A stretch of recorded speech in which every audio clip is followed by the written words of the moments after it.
Izvolite, dobroveče. Dobroveče. Izvolite. Rade Zelenović iz Niša. Izvolite. Izvolite. Samo bih htio da kažem ovako, 12 godina sam bio zavisnik od heroina. Ne morate da mi verujete, ja sam sada totalno straight, ali duvan nisam ostavio. Šta vam to govori? Kažete vi, šta vama govori? Meni govori sledeće. Država radi sledeći posao. 2 pakle cigarete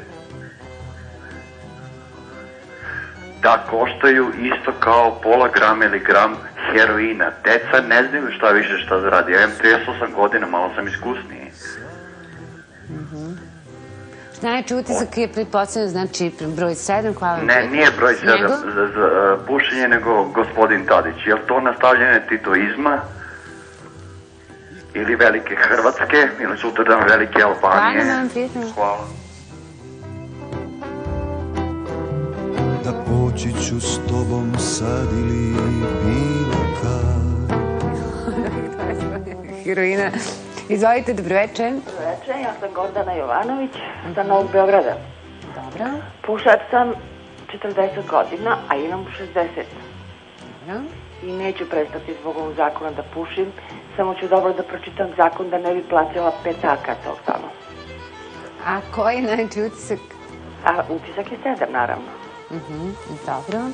A što nećete? I pozdravljam profesorku sa Poljoprivrednog fakulteta. Dobro. A šta je vaš argument u jednoj rečenici? Zašto ne vredi ni jedan zakon? Zašto vas niko ubediti neće? Zašto nema tih para da nećete prestati pušiti? Neću da prestanem. Mnogi stvari ja ne radim zato što je zakon zabranio to da radim. A mnogi stvari radim zato što je zakon zabranio. Znači, idem na pešački prelaz, ako pređem na drugu stranu, platit ću kaznu. Jel? Ne pretrčavam raskrsnicu jer ću platiti kaznu. Ali ću da pušim tamo gde je dozvoljeno, odnosno gde ja mislim da je dozvoljeno. Neću da ugrozujem ni moga muža koji ne puši, ni moje unuče koje ne puši, ali ću da pušim tamo gde mogu da pušim. I tačka. Tačka, hvala, laku noć.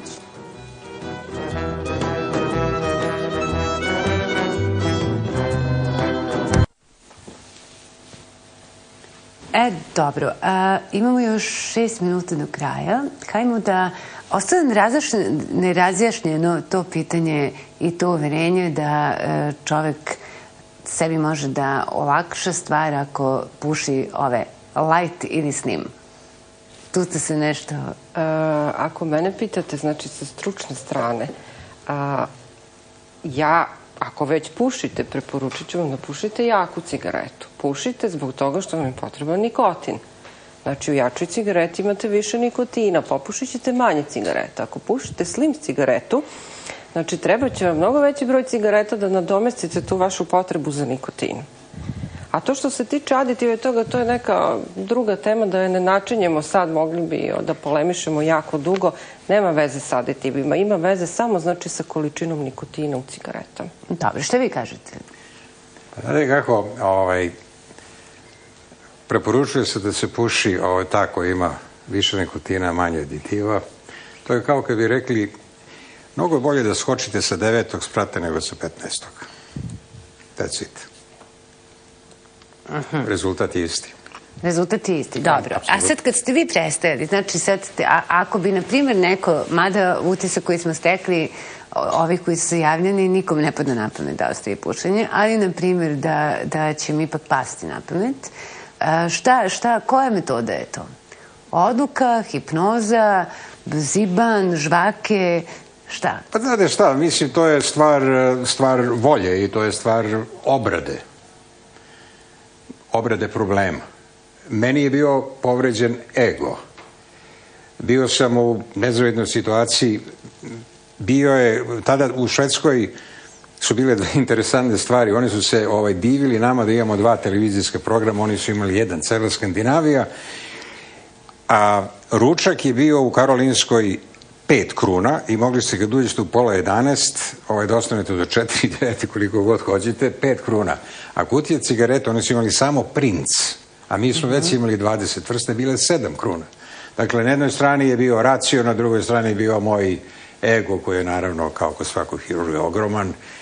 I cela ta situacija je dovela do toga da se ja sa lakoćom prevalio to, nikad nisam više zapalio. Samo to ste rekli, od danas više neću i tačka. Zbog toga svakog upominjem i svijem sam se popao na glavu. Dobro. Šta vi kažete? Koja je metoda?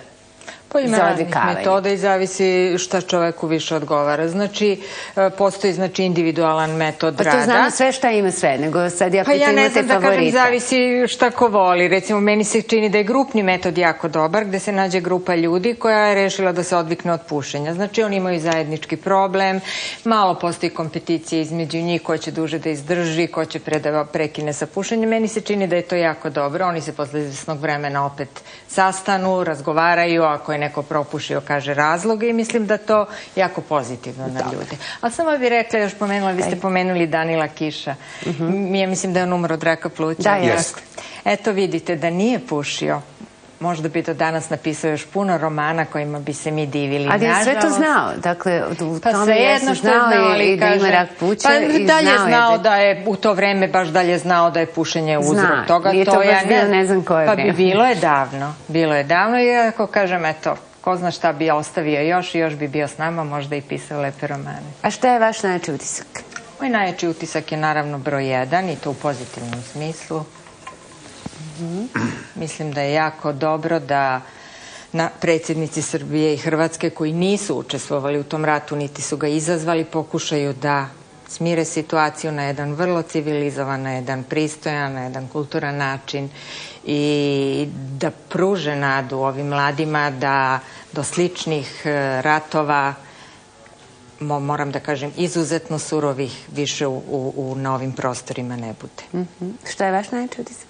Moj utisak je naravno broj 1 poseta predsjednika Tadića Vukovaru iz nekoliko razloga.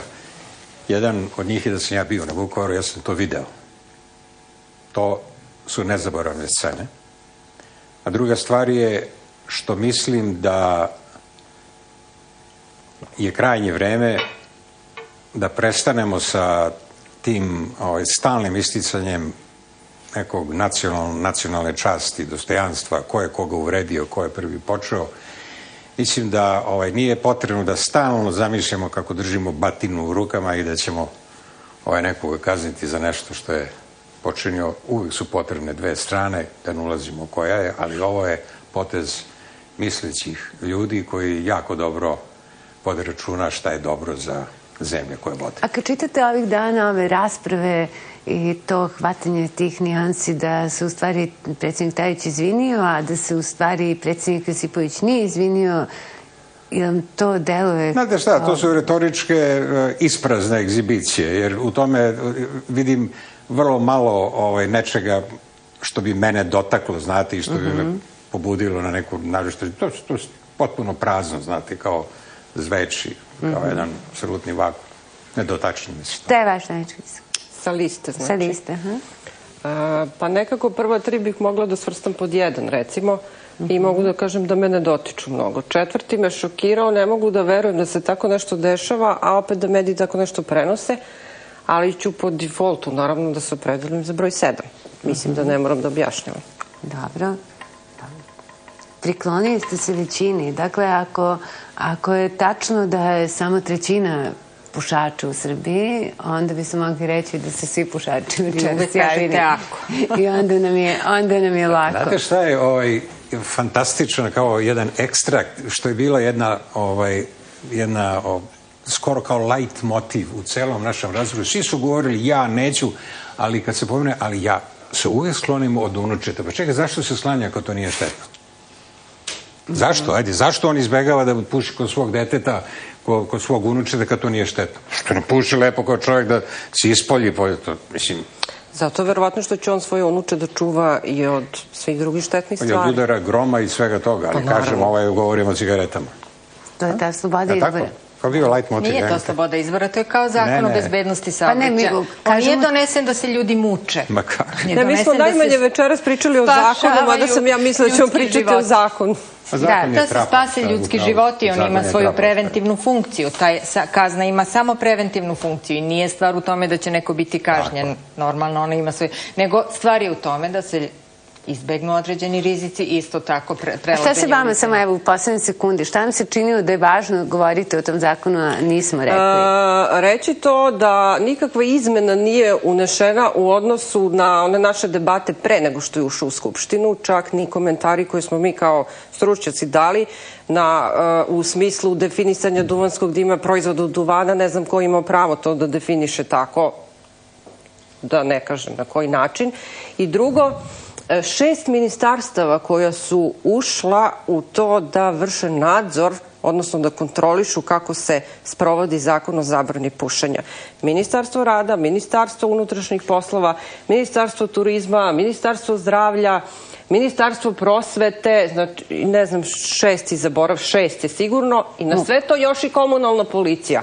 Da li se neko pita koliko sve to košta? To ništa ne košta, ali nisu zaposleni novi ljudi. To su svi isti ljudi koji već i rade u tim ministarstvima. To je druga tema, ali ja se nadam da ću sutra imati prilike više pričamo o zakonu na radiju. Znači nisu zaposleni novi ljudi i nikakav trošak nema na to. Ali će ljudi koji će morati da dobiju otkaz zbog zahteva MMF-a verovatno naći uhlebljenje u tom delu. Neće moći kad ne mogu da se zaposle u državnoj službi. Hvala vam najljepše. Najjači utisak protoka nedelje, šta je život bez cigare. Morat ćete da otkrijete te tajne od četvrtka, razmislite do četvrtka i onda nastupite srećni i veseli. Sve najbolje, vidimo se za 7 dana.